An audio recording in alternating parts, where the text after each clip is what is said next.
با سلام درود خدمت دوستان. امروز میخوام یه سری اصطلاح و کلمه راجع به کرونا و این بیماری با هم دیگه یاد بگیریم. منتها میخوایم از زبون رئیس جمهور فرانسه یعنی امانوئل مکرون این کلمات رو یاد بگیریم که با تلفظ واقعیشون باشه، تلفظ واقعی و حرف زدن واقعیشون باشه. تا آخر این ویدیو با من باشین. Au moment où je vous parle, et depuis plusieurs jours, nous avons chaque jour 200 de nos concitoyens qui rentrent en réanimation.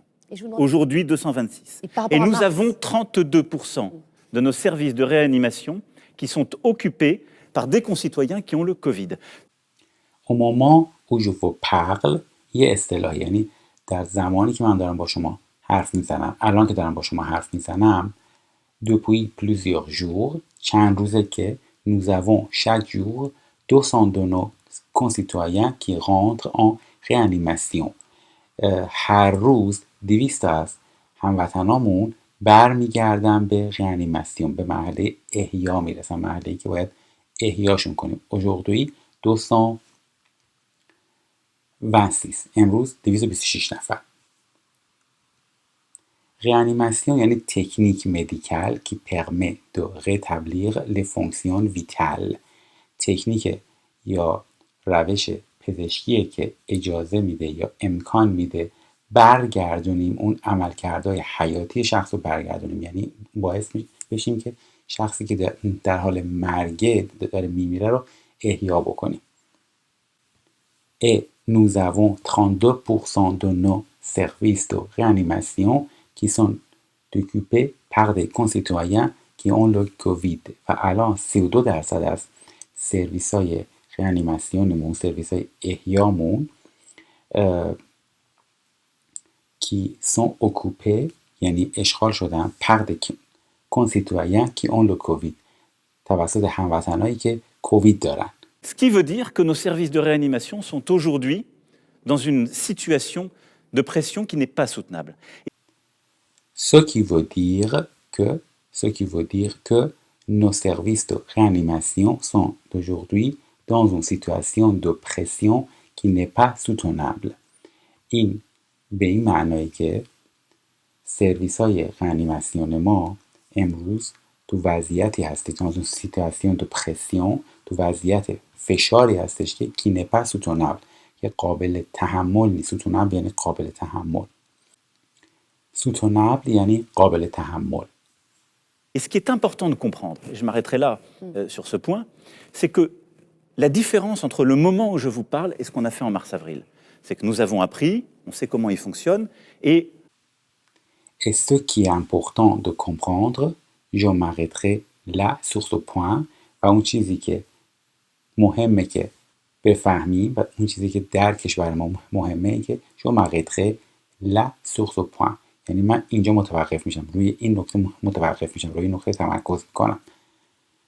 c'est que اینه که la différence entre le moment où je vous parle et ce qu'on a fait en mars-avril، تفاوت بین الان که دارم با شما حرف میزنم و اون چی که ما انجام دادیم تو ماه مارس و آوریل، c'est que nous avons appris اینه که ما یاد گرفتیم on sait comment il fonctionne، الان میدونیم که اون ویروس چجوری عمل میکنه، عملکردش رو یاد گرفتیم، میدونیم که چجوری کار میکنه.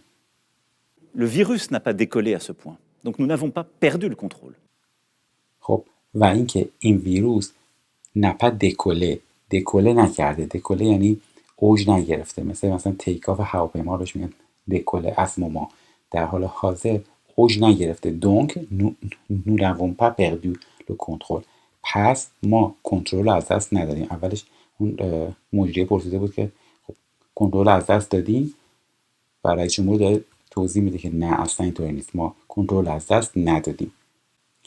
دکوله یعنی اوج گرفتن، مثل تیک آف هواپیما رو بهش میگن دکوله. Mais nos urgences, nos services hospitaliers sont dans une situation qui est plus préoccupante qu'alors. Mais nos urgences, nos services hospitaliers sont dans une situation qui est plus préoccupante qu'à l'autre. میگه ولی اورژانس های ما و سرویس های بیمارستانیمون، nos services hospitaliers sont dans une situation تو وضعیتی هستن که plus préoccupante qu'à l'autre که نسبت به چیزهای دیگه نگران کننده تره. Aujourd'hui, le virus est partout en France, donc il n'y a pas de réserve cachée de lits. Aujourd'hui, nos soignants sont très fatigués. Ils ont été au front pour la première vague. Aujourd'hui, le virus est partout en France. امروز این ویروس همه جا توی فرانسه هست. Donc, il n'y a pas de réserve cachée de lit. پس هیچ رزرو پنهانی از تخت وجود نداره. یعنی اینطوری نیستش که مثلا بگیم یه رزروی از تخت وجود داره. همه تخت‌ها پره. Aujourd'hui, nos soignants sont très fatigués. امروز کسانی که توی کسانی که دارن از بقیه نگهداری میکنن مثل پرستارا و مثل کسانی که توی خط مقدم بهداشت هستن sont très fatigués. خیلی خستن. Parce qu'ils ont été au front pour la première vague.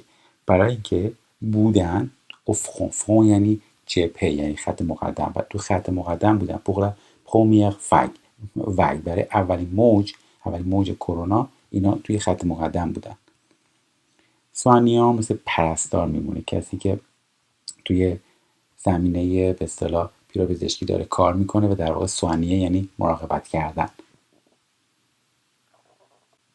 لوفرون یعنی خط مقدم. Ils ont ensuite dû reprogrammer tous les autres soins durant tout l'été et il y a cette deuxième vague. Et donc nous n'avons pas de lit en réserve, de lit caché. Et donc c'est pour ça que nous devons prendre des mesures plus strictes. Ils ont ensuite dû reprogrammer tous les autres soins durant tout l'été.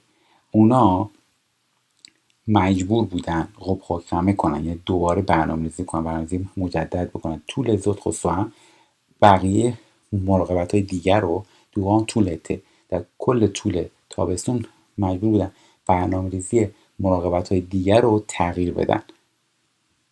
Il y a cette deuxième vague و این موج دوم وجود داره. Donc nous n'avons pas de lit en réserve, de lit caché.